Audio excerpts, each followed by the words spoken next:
जी, आप सभी को सादर प्रणाम करता हूँ। एक बार मेरे स्वागत में पुनः अनघोर तालियां बजा दीजिए। पीछे तक आवाज़ ठीक आ रही है? जी, इसका थोड़ी को खत्म कर दो, बिल्कुल ही खत्म कर दो। जी, जैसा कि आदरणीय गजेंद्र सोलंकी जी ने बताया, कवि सम्मेलनों में मेरी लगभग 15-17 सालों की यात्रा है, लेकिन एक साथ इतने प्रबुद्ध लोगों को बैठे देखकर और उनको सुनाते हुए पहली बार ऐसा मौका लगा है, क्योंकि जितने लोग अगली पंक्ति में बैठे हैं और पीछे भी जितने लोग बैठे हैं, सब वो अपने आप में एक साहित्यकार हैं, एक संस्थान है, एक कलाकार हैं। तो उनको सुनाना निश्चित तौर से बड़ा कठिन भी होता है, लेकिन बहुत आनंद का पल है।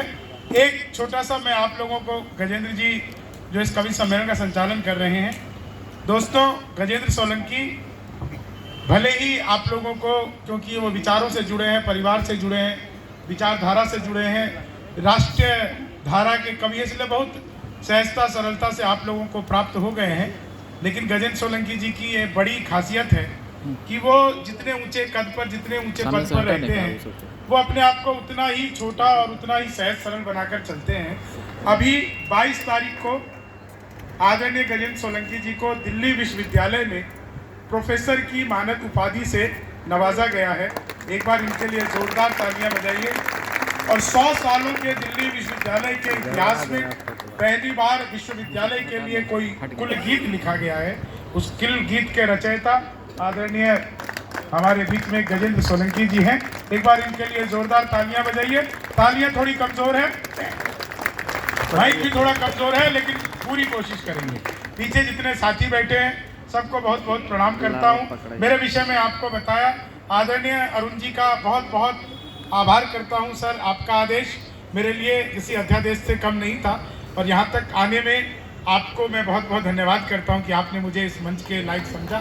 बहुत सारे लोग यहाँ पर हैं। आदरणीय मृणाल बाबू हमारे बीच में हैं, मृणाल झा जी, जो इस कार्यक्रम के बाद अगले कार्यक्रम में रहेंगे, तो उनका भी बहुत बहुत प्रणाम करता हूँ। मेरा बड़ा ही प्यारा मित्र चंदन द्विवेदी यहाँ पर बैठे हैं, वो भी बहुत अच्छे कवि हैं, उन्हें मंच पर होना चाहिए, लेकिन वो सुन रहे हैं, पत्रकार हैं पेशे से। मैं 4 लाइनें आपको सुनाता हूँ, फिर एक बार टेस्ट करता हूँ कि आप लोग को मैं कैसा सुना पाऊंगा, आप लोग कैसा सुनेंगे। पिछले दिनों मैंने मोदी जी से पूछा, भाई साहब, मैंने कहा मोदी जी आपकी नीयत क्या है।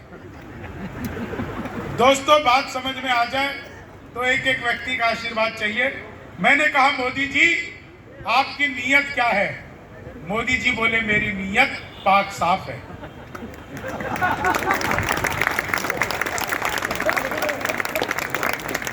बहुत बढ़िया। पिछले दिनों चीते भारत में आए, आप लोगों ने देखा ही होगा, बड़ी खबर उड़ी कि चीते भारत में आए, चीते भारत में आए हैं। मेरे बहुत ही प्रिय मित्र आदरणीय विजय मिश्र जी हंसराज कॉलेज से यहाँ पर उपस्थित हैं, उन्हें भी मैं बहुत बहुत प्रणाम निवेदित करता हूँ। माइक से फोटोग्राफर मेरी फोटो ले रहे हैं, 2-4 खींच लो, कोई नहीं, मेरी डिजिटल कैमरे से भी नेगेटिव आती है, फोटो लेकर के कोई फायदा नहीं होगा। मैंने पिछले दिनों अरुण जी चीते भारत आए थे, तो मैंने चीते से भी पूछा, भाई जो आदमी मोदी से पूछ सकता है उसके लिए चीते कितनी बड़ी बात है। तो मैंने चीते से भी पूछा, मैंने कहा तुम भारत आ रहे हो, तुम्हें यहाँ आते हुए डर नहीं लगा। बोले नहीं, हम वहीं से भाजपा ज्वाइन करके आए हैं। और जिन लोगों की तालियां थोड़ी बहुत अभी भी बच गई हो, एक आदमी मिला, बोला यार ये मोदी जब से आया है देश 500 साल पीछे चला गया। मैंने कहा योगी को आने दे, त्रेता युग में ले जाएगा।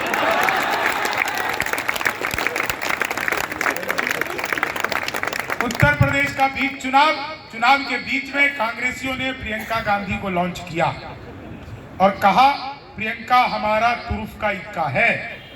मैंने कहा तो अब तक क्यों जोकर से खेल रहे थे। सर, अभी कल की घटना घटी, आप सबको पता है, राहुल जी की सदस्यता लोकसभा से भी वापस ले ली गई। उन्होंने बात ही दरअसल ऐसी कह दी थी, मीडिया तक ये बात पहुंची नहीं। आप सबको पता है पूरे उत्तर भारत में 4 दिन पहले बहुत ओलावृष्टि हुई, जगह जगह ओले पड़े तो कई सारे पत्रकार बंधु पहुंच गए राहुल जी के पास। बोले राहुल जी, पूरे देश में उत्तर भारत में ओले पड़े हैं, किसानों की फसल नष्ट हो गई है, आप क्या कहना चाहते हैं। तो राहुल जी ने सुझाव दिया कि मैं किसानों से कहना चाहता हूं कि वो कृपया खुले में फसल ना बोया करें। अब ऐसी बात पे किसकी सदस्यता ना जाती, ज्यादा दुख और शोक प्रकट करने की जरूरत नहीं है। आज तो कमाल मेरे साथ पटना एयरपोर्ट पर हुआ। अच्छा देखो, मैं तो आपको एक विषय बताता हूँ। मैं तो क्या करना है वैसे बता दो, इसको बंद करना है खोलना है, आप सब कुछ बता दो जो करना है, जिसके करने से माइक ठीक होता है। नहीं कोई नहीं सर, ऐसी देखो मेरा नाम शंभू है। शंभू जो है ना शिव का भी नाम है। शिव जहाँ पर होते हैं वहाँ पे तरह तरह के भूत विचार। आप लोगों को पता ही है, पिछले दिनों मैं जब आज पटना एयरपोर्ट पर उतरा तो मैंने अद्भुत दृश्य देखा सर।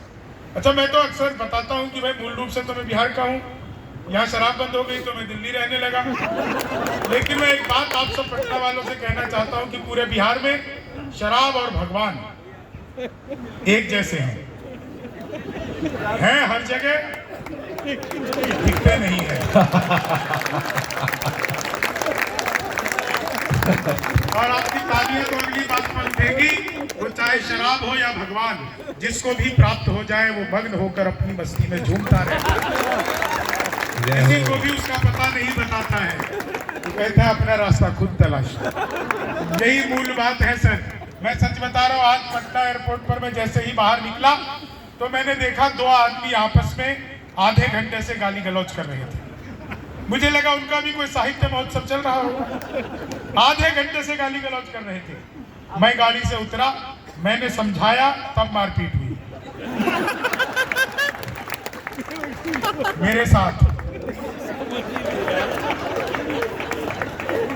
हाँ बिल्कुल मेरे साथ भी वो मुझे बुरी तरह पीटने लगे। मैंने फिर समझाया तो अच्छी तरह पीटा। पटना वाले सर अद्भुत होते हैं। पूनम जी ने मेरे ऊपर 4-5 कविताएं सुनाई। आज सुबह मैंने इन्हें फोन किया, पूनम जी कहाँ जा रही हो? बोली मैं पटने जा रही हूँ।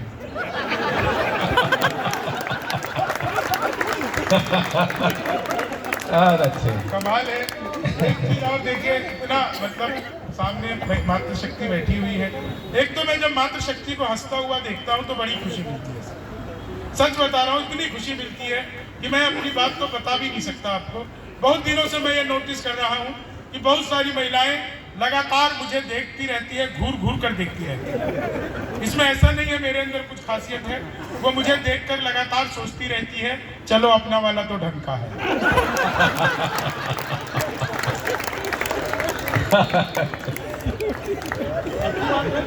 जी रुचि जी बता रही है अच्छी बात है। अच्छी बात नहीं है, सच्ची बात है। इस बात पे वही ज्यादा हंस रहे जिनको लग रहा है कि मैं ढंग का हूँ।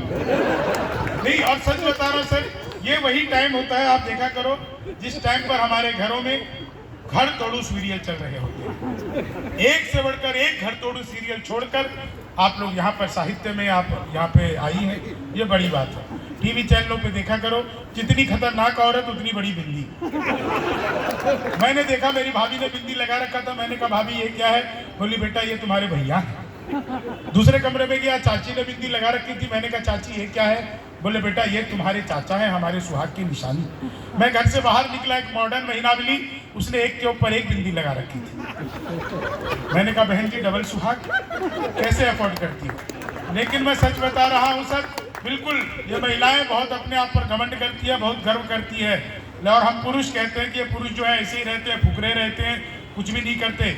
मैं जितने भी पुरुष हैं एक बात कहना चाहता हूँ, जितने भी आदरणीय साकेत सर, जितने भी पुरुष हैं उनको आप देखिए, हम महीने में चाहे एक दिन के लिए सैलून पर जाएं, नाई की दुकान पर जाएं, एक दिन के लिए बाल कटवा करके आए, दाढ़ी बनवा करके आए, आते ही सबसे पहले हम नहाते हैं।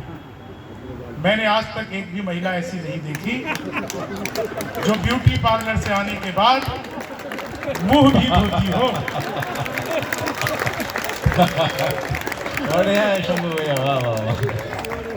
तो सर बिहार का तो मामला अद्भुत है। मैं पिछले दिनों दुबई गया था, बड़ी वीडियो मेरी वायरल हुई, आप लोगों ने देखा होगा। दुबई में गया था, मैंने अरुण बाबू एक अद्भुत दृश्य देखा दुबई में।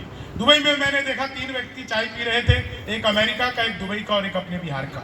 चाय पीते ही अमेरिका के व्यक्ति ने चाय के कप को हवा में उछाला, जेब से रिवॉल्वर निकाली और उड़ा दिया था। तो उन दोनों ने पूछा तुमने क्या किया? बोले हम अमेरिका वाले जिस कप में एक बार चाय पी लेते हैं उसमें दोबारा कभी चाय नहीं पीते। इतना सुनना था कि दुबई वाले ने अपना सोफा ही उछाल दिया और उसे भी उड़ा दिया धाए। तो इन दोनों ने पूछा तुमने क्या किया? बोले हम दुबई वाले जिस सोफे पर बैठकर एक बार चाय पी लेते हैं उस पर बैठकर दोबारा कभी चाय नहीं पीते हैं। इतना सुनना था सर कि वो बिहारी आदमी, उसने रिवॉल्वर निकाली और एक अमेरिका वाले को धाएं, एक दुबई वाले को धाएं। तो मैंने उनसे पूछा भाई ये तुमने क्या किया? बोले हम बिहारी जिसके साथ बैठकर एक बार चाय पी लेते हैं उसके साथ फिर कभी दोबारा चाय नहीं पीते हैं। तो सर अपने बिहार का तो मामला मैं सच बता रहा हूँ, कोरोना काल में जहाँ कहीं भी जाइए वहीं सैनिटाइजर। मैं मंदिर गया वहाँ भी सैनिटाइजर। मैंने चंद्रामिल समझकर चाट लिया, एल्कोहल का टेस्ट आया। मैंने कहा 2-4 बार और दो। और मैं बिल्कुल सच्ची घटना बता रहा हूँ, पटना की धरती पर हूँ। हमारे नीतीश बाबू तरह तरह के काम करते हैं। एक काम पिछले दिन उन्होंने बहुत ही सराहना किया, जो काम अच्छा हो उसकी सराहना होनी चाहिए। उन्होंने काम किया पर्यावरण बचाने का, जगह जगह नारा दिया पर्यावरण बचाओ पर्यावरण बचाओ। उनकी बातों में आकर के मैंने भी सर पर्यावरण बचाने के तहत 5 पेड़ लगाए। अगले दिन पुलिस मुझे पकड़ के ले गई। पिछले 5 महीने से ये बचाने में मैं नाकामयाब हो रहा हूँ कि भैया गाजे का पौधा भी तो पौधा ही होता है। आदमी सर हमारी बातों को समझता नहीं है, लेकिन मैं 4 लाइनें आपको सुनाता हूँ, आनंद से सुन रहे हैं। मैंने पिछले दिनों अखबार में एक विज्ञापन देखा, लिखा था घर बैठे मिठाई मंगवाइए। तो मैंने अखबार में दिए हुए नंबर पर कॉल किया। उधर से कंप्यूटर रिकॉर्डेड आवाज आने लग गई। बोले जी नमस्कार, अग्रवाल स्वीट कॉर्नर में आपका हार्दिक स्वागत है। मिठाई लेने के लिए 1 दबाइए, चाट पापड़ी के लिए 2 दबाइए, गजक नमकीन के लिए 3 दबाइए, गोलगप्पे के लिए सब कुछ एक ही दुकान पे मिलती है आजकल। मुझे मिठाई चाहिए थी, मैंने 1 दबा दिया। लड्डू लेने के लिए 1 दबाइए, बर्फी लेने के लिए 2 दबाइए, जलेबी लेने के लिए 3 दबाइए, रसगुल्ले लेने के लिए 4। मुझे लड्डू चाहिए था, मैंने 1 दबा दिया। बेसन के लड्डू लेने के लिए 1 दबाइए, मोतीचूर के लड्डू लेने के लिए 2 दबाइए, तिल के लड्डू लेने के लिए 3 दबाइए, लाई के लड्डू लेने के लिए 4। मुझे बेसन का चाहिए था, मैंने फिर 1 दबा दिया। 1 किलो लेने के लिए 1 दबाइए, 2 किलो लेने के लिए 2 दबाइए, 3 किलो लेने के लिए 3 दबाइए, 100 किलो लेने के लिए 4 दबाइए। 1 दबाना था, गलती से 4 दबाइए। मैंने वही किया जो आप लोग करते, तुरंत ही फोन काट दिया। 1 मिनट बाद कॉल बैक आ गई। बोले जी नमस्कार, हम अग्रवाल स्वीट कॉर्नर से बोल रहे हैं, आपके यहाँ से 100 किलो बेसन के लड्डू का ऑर्डर आया है, मिठाई किस पते पर भिजवानी है? मैंने कहा यार तो फंस गए, लेकिन सर बिहारी आदमी फंस गया तो काहे का बिहारी?